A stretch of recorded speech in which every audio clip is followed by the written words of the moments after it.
what I have been told, there are 81 books in the canon. Is that correct? Some of these other books that aren't recognized in the Catholic and Eastern Orthodox tradition. Um, some of these other books, such as I think First Clement is one of them, and also for First Enoch. What is their status? They're considered canonical. Are they considered inspired as well? What's the position there? Very excellent question. So I have here a nice little Amharic Bible. And what I appreciate about the Bible that I have before me is it has, let me see if I can get a picture of it for at least the visual audience while I talk to you. It has the seal of the third patriarch of Ethiopia. Now, we were under the auspices, as I said, of Athanasius of Alexandria. And there are claims that we were under the Copts the whole time. I personally do not believe that. Because there are a lot of historical documents, weird ones from the 1100s and 1200s, where they say, for example, at one point, there were 200 Syrian bishops and several Armenian bishops. And then that's all the historical counts say. And you're like, well, what were they doing there? And so I can tell you clearly that we got our bishopry from Alexandria. And from 1270 to the mid 20th century, we had all Alexandrian bishops.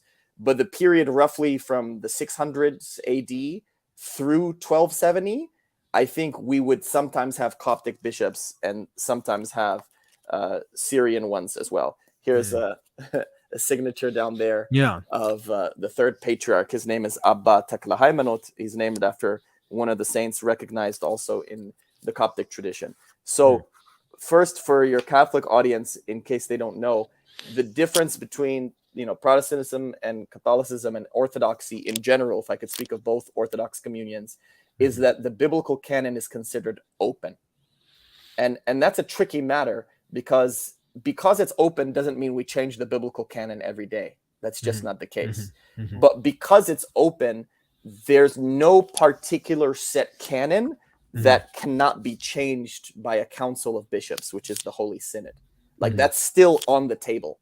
And it's a weird thing, especially, I think, for the 66-book canon Protestants to fathom. It's like we can still add books to the Bible or take them away. And believe it or not, in the Catholic tradition, even though Trent is very clear that the books discussed there are canonical, so there's no subtraction for that in the Catholic tradition, very technically, it did not close the door on adding any books to the canon. Very technically, the Catholic Church could add some. I don't think it's going to. I know that. I didn't know that. Okay, I thought it was closed. It could. It could add, but it could not subtract. And my friend who's at the Catholic University, I'll shout him out, Deacon Mahadi. He's been on my program, The Philosophy of Art and Science, a lot. He has shown, and so have others, from paintings as well as from others. There were Ethiopian monks at the Council of Trent that were there as kind of observer status, like people would be observer status but non-voting at the UN today. So we have what we would call the canon and, the Deuterocanon. Yeah. And people use that language. In my book, for example, here, they call it Old Testament second canon books or scriptures. And so they've divided them. So under the Old Testament, you have all the normal books that would be shared by everyone else. The two big books that we have, the one I'm named after, Enoch, as well as Jubilees, which is kind of, they call it baby Genesis or a second Genesis. And they're English translations of both Enoch and Jubilees. I have the Lexham English Septuagint, and they have one of Enoch. I think Jubilees is been done separate by certain people. I think GWB Huntington Forward. But anyway, people can find the Book of Jubilees. It's not that mysterious. But yeah, we have, it says Ezra, Sutael, Ezra the second, Tobit, Judith, Esther. We have 4 different Maccabees that are unrelated to the Maccabees in your tradition. Very bizarre. There are some Rastafarians online who've translated it from the Amharic. I haven't seen anyone translate from the Ge'ez. So the unique things are the Book of Enoch, Book of Jubilees, and 4 unique Maccabees. We have Wisdom of Sirach, Manasseh, Extra, Jeremiah, the story of Susan or Susanna, which is added to the Book of Daniel, Baruch, the Book of Wisdom. here's one that you talked about with Father Anthony. It's fresh on my mind because I listened to it recently. Mhm. Mazmura Salastu Daqiq is the Psalm of the three youth. From the book of Daniel. So that's added. Tarafa Daniel, so that's extra Daniel as well. Mhm. And then the last two are Kufale. Kufale is the how we say Jubilees, and then Hanok is Enoch. So those are the extra books. The number 81 is seen. I don't want to say magic because we're talking about Christianity, but there's almost a magic attributed to it. There's no list set order of the 81 books, but they want to always add it up to get to 81. So sometimes they include the Shepherd of Hermas and First Clement, like you mentioned, and the Didascalia. These are all kind of booked with the Apostolic Fathers. So sometimes they'll throw that in, but sometimes they'll take the book of Proverbs and cut it into two. And they'll say like part 1 and part 2 and count that. They just want to get to the number 81, and it's never been made clear to me why they want to do that. But some of what you discussed is that they include the works of the Apostolic Fathers along with Scripture. And it's all interesting because we have a canon law book called Fatah Nagast, the Law of Kings, which we used both for our quote-unquote secular law because it's a Christian government, as well as the church stuff. And within there, we have the Paschal letter of Athanasius of Alexandria. And in there, he actually lists the 66-book canon as the only books to be read. Right. And we have that in our canon laws.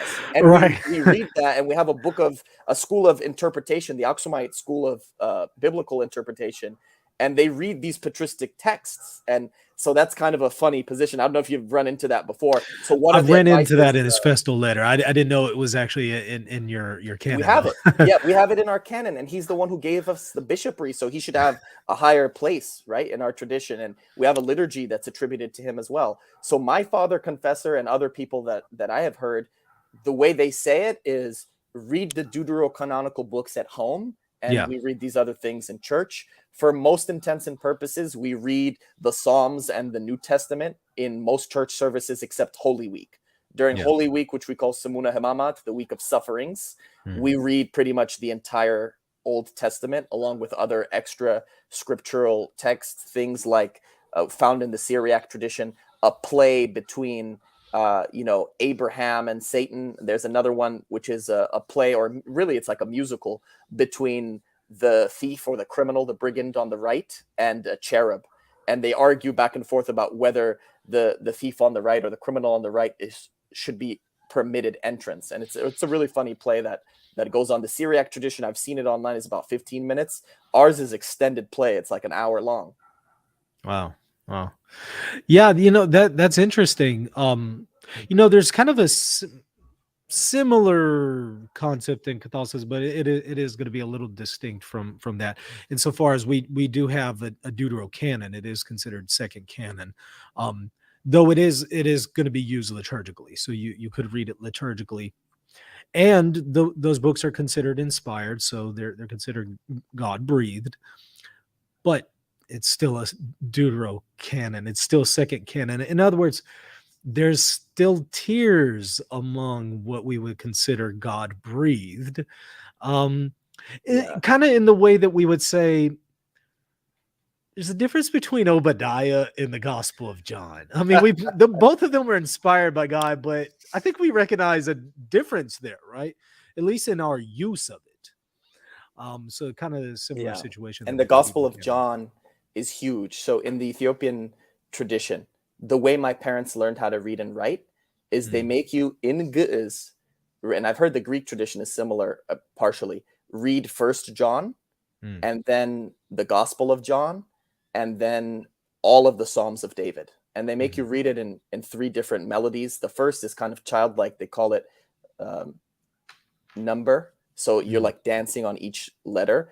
You say, for example, First John, Melikta Johannes. The second one, they call it a sorrowful melody. It's called Wurd, or descending.